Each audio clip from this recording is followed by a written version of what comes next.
Welcome to the Stoppage Time edition of the Pitch to Pro podcast. This is a highlight reel of some of the best moments from the show so far, and every other week we will be bringing you a special 5 to 7 minute segment featuring the best stories, tales, and moments of the podcast. I had a different guest, Mervyn Jebaraj of the University of Arkansas Economic Center for Research and Development.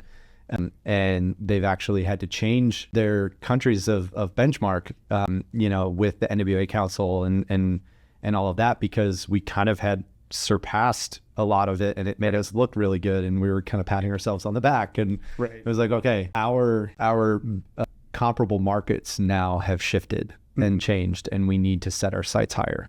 And I think that is a definite moment where it's a signifier of kind of the growth and development of NWA and kind of where it's at. For sure. Yeah, and I think, we're talking to in essence is vision. Mm-hmm. And something as an entrepreneur that I've had to learn a lot about and experience. And I think when we think about our area that's growing and changing, that's another important thing for us to have. Many of us who've lived here a long time have grumbled about the change. It's more traffic. It's this, it's that. The other way to look at that is to look forward with vision of the good things that are coming. I think this enterprise, Ozark United, is really one that takes vision to see not what we have been as an area, not even maybe where we are, but where are we going? Yeah. And to see that and get ahead of that. And as an investor, having vision and spotting trends and hitting that timing, the point you just made, are critical. And you've spoken about this before on the podcast, but when you think about professional sports, a lot of people look up at headline grabbing valuations of be it the Lakers or all the different transactions that happen, Celtics, Mavericks, and say, kind of, duh. Like, I would have made that move if I had the opportunity. But if you rewind and you read the whole story, a lot of the people, when they got in to those teams, it was not a no-brainer. I mean, and there was a lot of laughing and naysaying and eyebrow raising when they got into professional sports. But when you spot trends, when you have vision and you hit the right timing, that's when sometimes magic can happen. And I think you're spot on. And we'll talk about, we'll dive a little bit more into that, into soccer specifically and NWA and the league. You obviously had some vision and some grit to get to where you are now with Harvest Group. Talk a little bit about that journey and lessons learned, and maybe some parallels that you might be able to draw for any entrepreneurs out there listening, or folks thinking about vision and NWA. And there's some intense. I had Nelson Peacock on the podcast early days.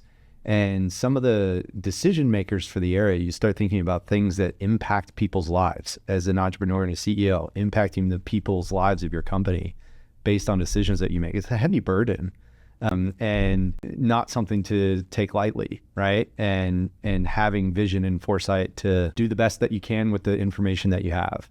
That was something that hit home for me in planning city infrastructure and who do we want to be in 20 years? You have to start planning for that now. Talk more about that from your lens as a builder and an entrepreneur.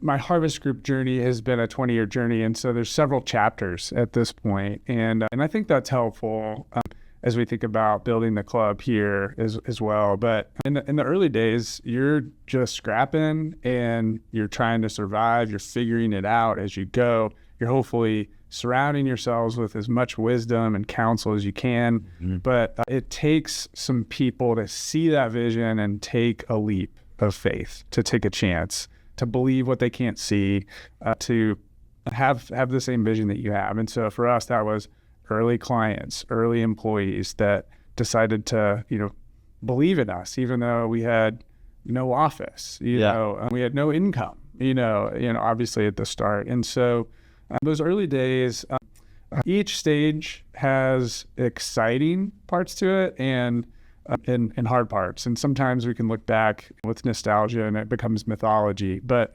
those early days can be really, really hard. Thank you for joining us for this Stoppage Time special of the Pitch to Pro podcast. If you've enjoyed the conversation, you can click watch the full episode here. Be sure to tune in next Thursday for a new episode of the Pitch to Pro podcast, the official podcast of Ozark United FC. available on YouTube, Instagram, and everywhere you get your podcasts.